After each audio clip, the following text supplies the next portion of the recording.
warahmatullahi wabarakatuh. Innal hamdalillah nahmaduhu wa nasta'inuhu wa nastaghfiruh wa na'udzu billahi min shururi anfusina wa min sayyiati a'malina. May yahdihillahu fala mudilla lahu wa may yudlilhu fala hadiya lahu. Allahumma shalli ala Muhammad wa ala alihi wa sahbihi wa man tabi'ahum bi ihsanin ila yaumil qiyamah. Jamaah rahimakumullah, tentu kita semua ingin agar ibadah syam kita yang kita laksanakan tahun ini ibadah yang diridhoi dan diterima oleh Allah Subhanahu wa taala. Puasa yang tidak sia-sia. Kenapa kita berharap demikian? Apakah ada orang yang puasanya tidak diterima oleh Allah? Kalau kita membaca salah satu sabda Rasul, rubba shaimin laisa lahu min syiyamihi illa al-ju'i wal 'atas. Berapa banyak orang yang berpuasa, ia tidak mendapatkan apa-apa dari puasanya itu kecuali hanya lapar dan dahaga. Tentu ketika Rasul mengingatkan seperti ini, ada orang-orang yang puasanya tidak diterima sebagaimana seharusnya orang yang berpuasa dengan benar. Maka mari kita berusaha agar siam kita tahun ini benar-benar menjadi siam yang benar seperti yang dituntunkan oleh Allah dan Rasul-Nya, siam yang diterima, yang diridhoi oleh Allah. Tentu ada banyak hal yang harus kita jaga agar siam kita itu tidak sia-sia. Ketika orang siam terus menjaga diri dari hal-hal yang tidak diridhoi, dia tidak berdusta, tidak dolim, tidak bertengkar, insya Allah kita bisa menjaga amalan siam itu. Yang rahimakumullah, dalam sebuah riwayat Rasul bersabda,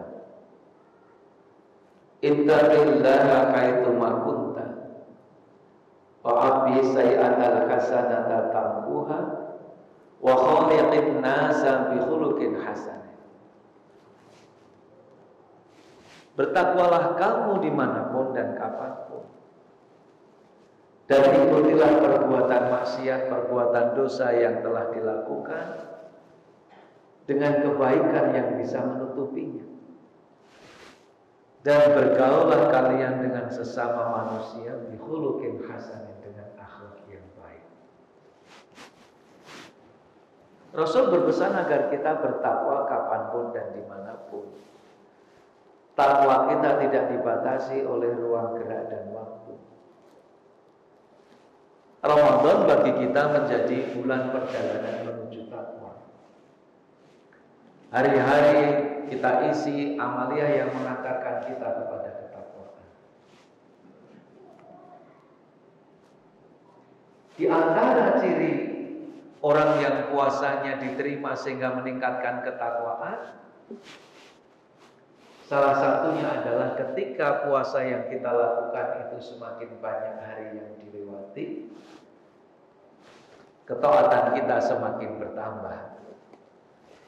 Gambaran dan ciri-ciri orang yang bertakwa semakin ada pada diri kita. Maka mari Ramadan kita gunakan untuk betul-betul menjadikan diri kita sebagai bagian dari pribadi muttaqin itu. Bertakwa dimanapun kapanpun. Semua kita ingin menjadi bagian dari pribadi muttaqin itu. Karena ampunan dan surganya Allah yang luasnya seluas langit dan bumi itu u'iddat lil muttaqin, disediakan bagi orang-orang yang bertakwa. Di ayat yang lain, bagi orang-orang yang bertakwa itu dijanjikan jalan keluar dari masalah yang ia hadapi. Bahkan Allah janjikan rezeki bagi orang-orang muttaqin itu, kadang jalan yang hadir melalui jalur yang tidak disangka-sangka. Wa may yattaqillaha yaj'al lahu makhraja wa yarzuqhu min haitsu la yahtasib. Nasihat yang kedua, wa atbi sayyi'atal hasanata tampuha. Ikutilah perbuatan salah, dosa, kemaksiatan yang pernah dilakukan dengan kebajikan yang bisa menutupinya. Tentu kita masih ingat al-insanu makhalul khoto'i wa nisyan. Manusia itu tempatnya salah dan lupa. Ketika orang punya salah, punya lupa, itu manusiawi. Tetapi orang yang bertakwa, ia tidak suka mengulangi perbuatan salahnya itu. Bahkan di dalam Al-Quran disebutkan, ciri orang muttaqin itu alladzina idza fa'alu fahishatan aw zalamu anfusahum dzakarullaha fastaghfaru lidzunubihim wa may yaghfiru dzunuba illallah wa lam yusirru ala ma fa'alu wa hum ya'lamun. Orang-orang muttaqin itu apabila dia terlanjur berbuat salah atau berbuat dolim, dia segera ingat akan Allah dan mohon ampun terhadap kesalahan yang telah ia lakukan itu. Di ayat itu disebutkan siapa yang ampunannya melebihi Allah, karena Allah itu ampunannya sangat luas. Sekalipun dosa manusia itu menggunung menumpuk, ampunan Allah lebih besar daripada itu.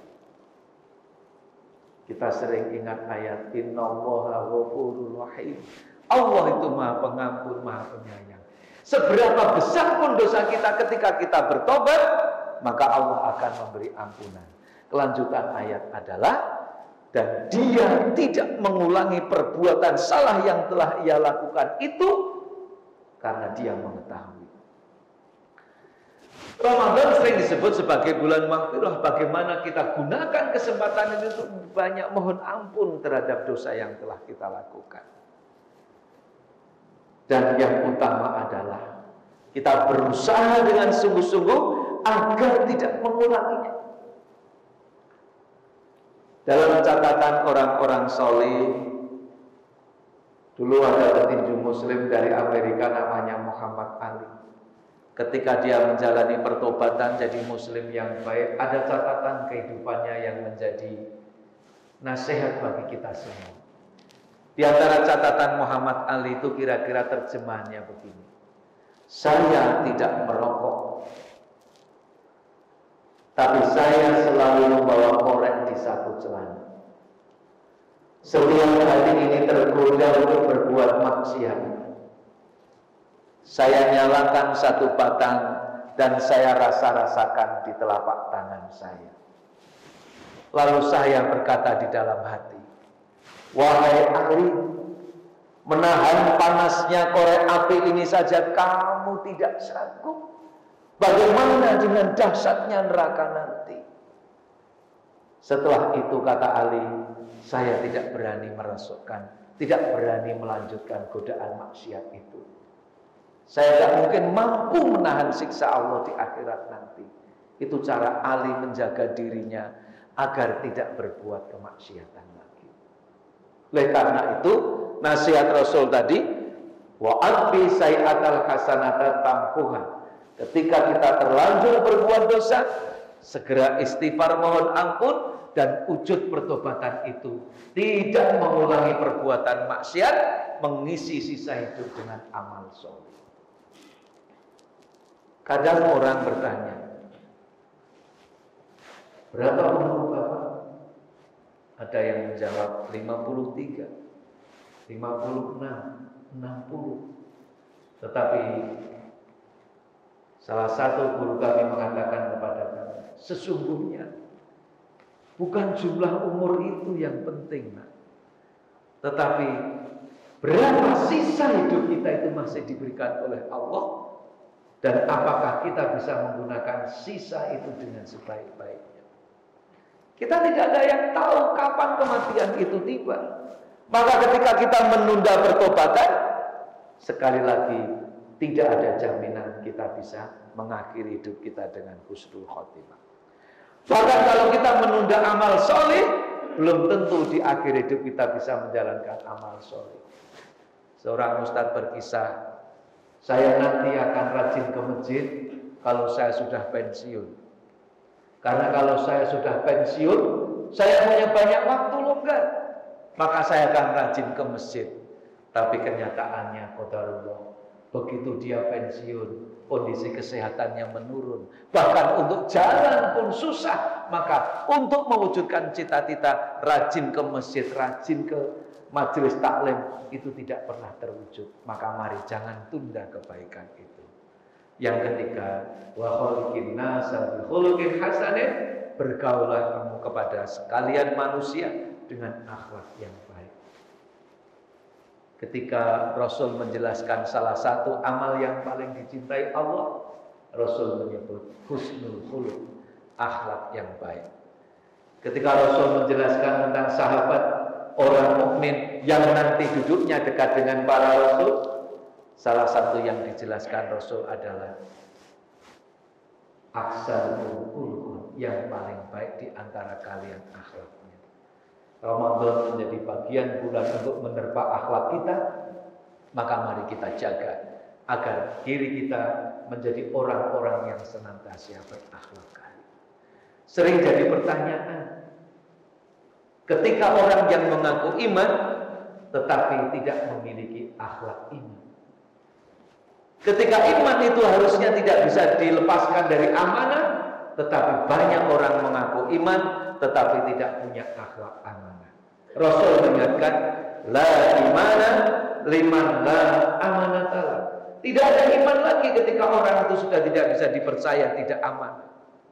Dan Ramadan ini salah satu akhlak yang selalu dibentuk adalah jujur.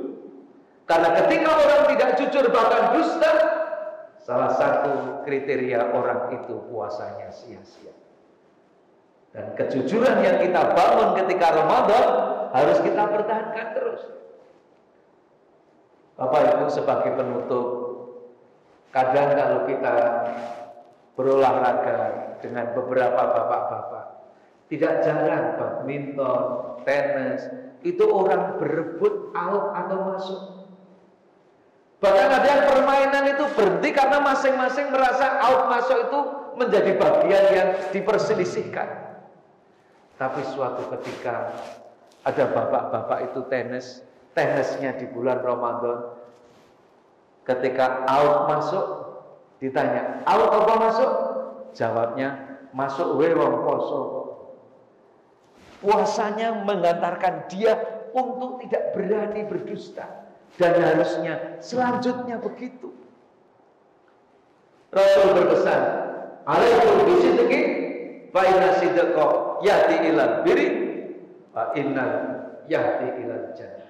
Kejujuran itu akan mengantarkan kepada kebaikan, kebaikan akan mengantarkan surga. Kejujuran itu akan mengantarkan kesuksesan, dan itu adalah hukum sunatullah. Maka data menunjukkan di negara-negara yang diberi kemajuan oleh Allah, di situ akan ketemu nilai kejujuran yang dijunjung tinggi. Sementara di negara-negara yang kejujurannya rendah, maka permasalahan kehidupan itu begitu banyak. Indonesia disoroti apalagi bulan-bulan terakhir ini tentang kejujuran dari sebagian aparat negara. Semoga Ramadan ini menjadikan kita umat yang beriman semakin memiliki akhlak yang baik, terlebih tentang kejujuran. Aku qouli hadza fastaghfirullah li wa lakum innahu huwal ghafurur rahim. Assalamualaikum warahmatullahi wabarakatuh.